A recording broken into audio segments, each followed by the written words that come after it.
নমস্কার বন্ধুরা, Shilpi's tasty food রেসিপিতে সবাইকে স্বাগত। আজকে আমি দারুণ টেস্টি একটি বাটা বা ভর্তা রেসিপি আপনাদের সাথে শেয়ার করছি। এরকম একটি ভর্তা থাকলে গরম ভাতে আর কিছুই লাগবে না। তো চলুন দেখে নেই আজকে আমার এই দারুণ টেস্টি রেসিপিটা বানানোর জন্য চুলায় কড়াই গরম করে তার মধ্যে সর্ষের তেল দিয়ে দিলাম। তেলটা হালকা গরম হয়ে এলে তার মধ্যে 3টি শুকনো লঙ্কা দিয়ে দিলাম। শুকনো লঙ্কাগুলোকে লাল করে ভেজে নেব। শুকনো লঙ্কাগুলো ভেজে নিয়ে তুলে রেখে দিচ্ছি। এবার কড়াইয়ের মধ্যে 4টে চিংড়ি মাছ দিয়ে দিলাম আর দিয়ে দিচ্ছি একটা বড় সাইজের পেঁয়াজ কুচিয়ে দিয়ে দিলাম এখানে রসুন আর কাঁচা লঙ্কা। এগুলোকে একটু নেড়ে নিচ্ছি। এগুলো নেড়ে নিয়ে তার মধ্যে পরিমাণ মতো নুন আর হলুদ গুঁড়ো দিয়ে দিচ্ছি। এবার ফ্লেমটাকে মিডিয়ামে করে এগুলোকে হালকা করে ভেজে নেব। চিংড়ি আর পেঁয়াজ লঙ্কাগুলোকে আমি লাল লাল করে ভাজবো না, একটু হালকা হালকা ভাজা হয়ে গেলেই এগুলোকে নামিয়ে নেব।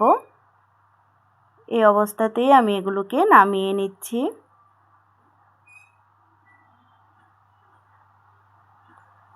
এগুলো নামিয়ে নিয়ে কড়াইয়ে খোসা ছাড়ানো কাঁঠালের বিচি দিয়ে দিচ্ছি। কাঁঠালের বিচিগুলোকে ভালো করে খোসা ছাড়িয়ে ধুয়ে নিয়েছি। এবার তাতে পরিমাণ মতো নুন দিয়ে দিলাম, একটু নেড়ে নিচ্ছি। নেড়ে নিয়ে এগুলোকে আমি একদম লো ফ্লেমে ঢাকা দিয়ে দেব 5-7 মিনিটের জন্য, যাতে কাঁঠালের বিচিগুলো সেদ্ধ হয়ে যায়। 7 মিনিট পর একটু নেড়ে নিচ্ছি। 1 থেকে 1.5 মিনিটের মতো হালকা করে ভেজে নেব। কাঁঠালের বিচিগুলো বেশি ভাজার দরকার নেই, সেদ্ধ হয়ে গেলেই একদম রেডি হয়ে যাবে। একদম রেডি হয়ে গেছে, সেদ্ধ হয়ে একটু ভাজা ভাজা হয়ে গেছে। এবার এগুলোকে আমি নামিয়ে নেব।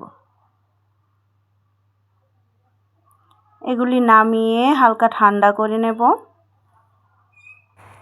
সব কিছুকে একসাথে নিয়ে নিলাম। এবার এগুলোকে আমি শিলনোড়ায় বেটে নেব। শিলনোড়ায় বেটে নিলে টেস্টটা খুবই ভালো আসে। আপনারা চাইলে মিক্সিতেও পেস্ট করে নিতে পারেন, তবে আমি এই বাটাটা শিলনোড়াই করছি।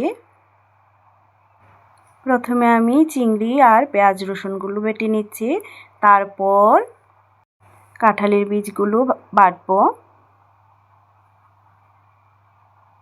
একটা একটা করে কাঁঠালের বীজ দিয়ে আমি এভাবে করে বেটে নেব, তাহলে খুবই ইজি হয়ে যাবে বাটাটা। কাঁঠালের বীজগুলো বাটা হয়ে গেলে এবার সব কিছুকে একসাথে নিয়ে একদম মিহি করে বেটে নেব।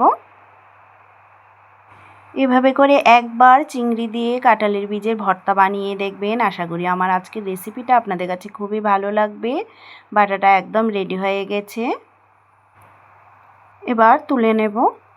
বাইরে খুব বৃষ্টি পড়ছে, বৃষ্টির দিনে বাটা ভর্তা খুবই ভালো লাগে। এবার শুকনো লঙ্কাগুলো যে ভেজে রেখেছিলাম এগুলোকে ভেঙে মিশিয়ে নিচ্ছি ভর্তার সাথে।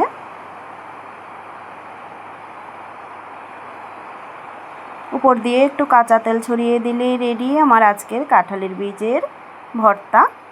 আমার আজকের রেসিপিটি আপনাদের কাছে ভালো লাগলে ভিডিওটিতে একটা লাইক করবেন। নতুন বন্ধুদের কাছে চ্যানেলটি সাবস্ক্রাইব করার অনুরোধ রইল। দেখা হচ্ছে নেক্সট ভিডিওতে। সবাইকে ধন্যবাদ।